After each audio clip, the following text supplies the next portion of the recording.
going back to Sunday's game, what did you like about, offensively, what you guys are starting to do now? Well, I mean, we've been getting opportunities to score, but we just haven't finished. And you hope that once guys start getting a goal here and there, they start getting their confidence back, and it looks that way for Cam Morrison right now. Alex Steves has scored a number of goals in the last couple series, so and I think that that line in general has been playing well. The Pavanka line, they had their chances as well, and so did O'Leary's line. I think that the biggest thing is we need one of those couple seniors to get a goal to get the monkey off their backs, just kind of like Cam Morrison. I think that once Cal Burke scores a goal, I told him last week, I said more than likely the next goal you score is going to be off your butt, and that's probably what will happen. I mean, he needs to get a break, and because he's playing hard. It's not like he's playing poorly. Same thing with O'Leary. They're just snake bit right now, and I might separate him for a game or two too. So just to see if that doesn't help get them away from matchup situations. But you really like the chemistry that you've got going with Graham and Morrison and Steve. Yeah, that line started showing some positives in the Penn State series, and and then it carried over in the Western Michigan series. So they scored a nice power play goal as well. So, if we get some guys feeling good about themselves and some chemistry offensively, that's certainly a positive going into the second half. You said that the other night you talked about how you've been seeing Steve's coming on, and you've been working with him and stuff like. What if you could further talk a little bit about those things that you've seen? Well, I mean, for me, it was like he was going through a spell there where he was trying to do too much and he was getting a little cute. I actually took him out of the lineup for a game, and I think that since then he's figured things out a little bit, and sometimes that's what has to happen.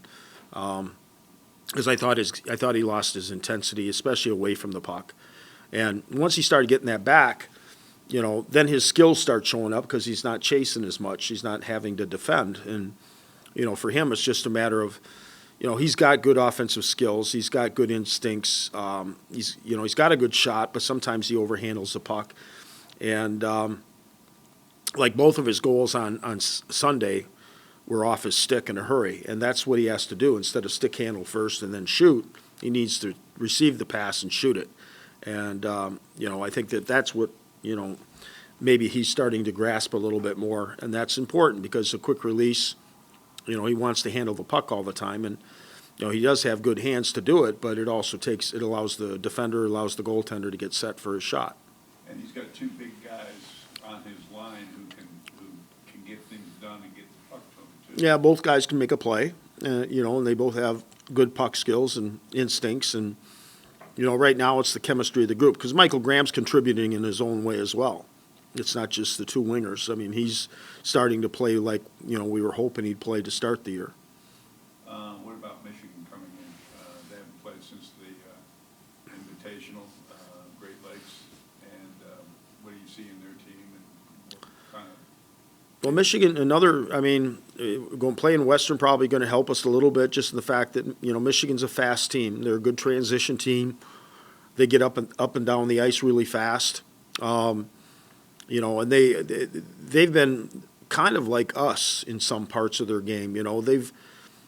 They haven't been as productive offensively as I think they expected to be, kind of like us. And they've been getting good goaltender from Strauss-Mann.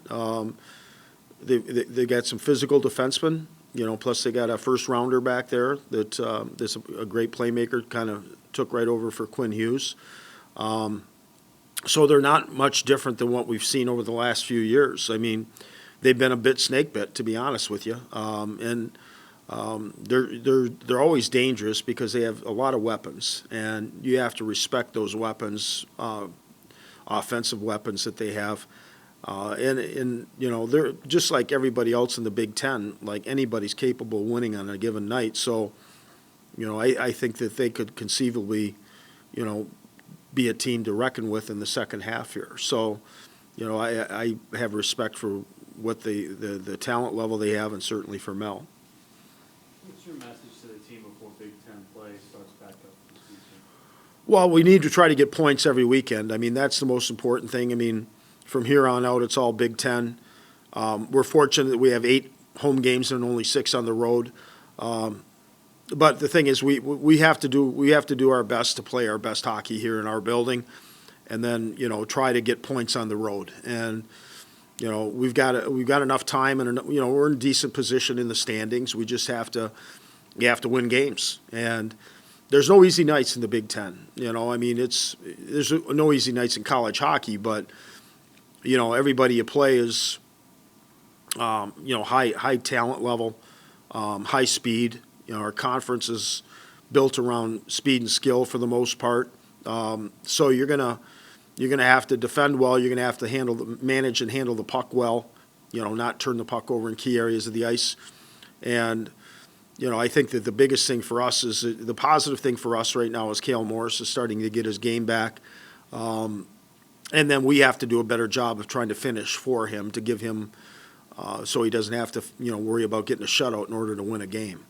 And if we can start getting some timely scoring again, it would certainly help us, and that's going to be the key for, you know, the rest of the Big Ten play.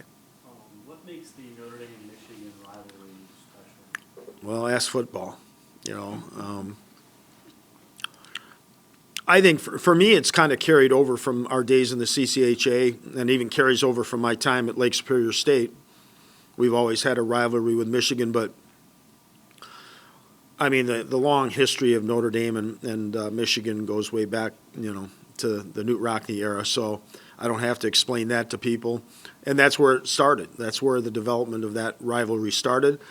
And it exists in all of our sports. You know, obviously football is where, you know, it gets the most PR, the most press. But, you know, I think that it was only a natural that we'd end up being good rivals with Michigan. We've played them in a lot of big games over the years, whether it be conference championships or NCAA tournaments. And, you know, that's a sign of good programs, too. You know, I mean, when you have 2 really good programs, those rivalries develop, and when you're close geographically, and for the, you know, the history of the 2 schools, you know, it's created even that much more of a, you know, excitement around, you know, anytime any of our sports play Michigan. You touched on this earlier. When Cale Morris is on, how good can this team be? Well, he certainly, you know, he makes the difference for us. I mean, we've seen in the past, we know in the past. I think we found out the real answer to that question in November, when he wasn't as sharp as he normally is. And we found out, hey, we better pick up other parts of our game. You know, we need to be a better team around him.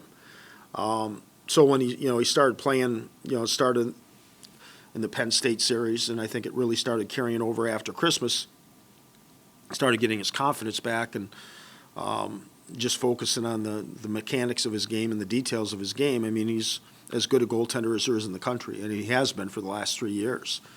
And, you know, hopefully he goes on a good run here in the second half for us, because if he does, then we have a chance to win every night. And that's all we can ask from our goaltender.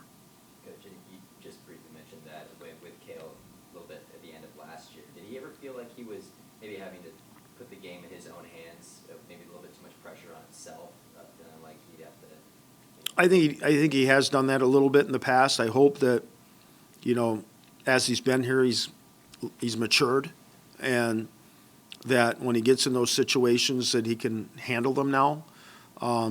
I mean, certainly, it's a big reason why we've won a couple playoff championships in the Big Ten. I think that the biggest thing for him is not putting that pressure on himself and just playing. It's no different than any player. You know, you have to focus on the process and not the result. And, you know, as long as he stays focused on his, you know, day-to-day habits and focus on his game, you know, each start is different, each period is different, you know, and he just needs to be there for us when we mess up, and that's what goalies do.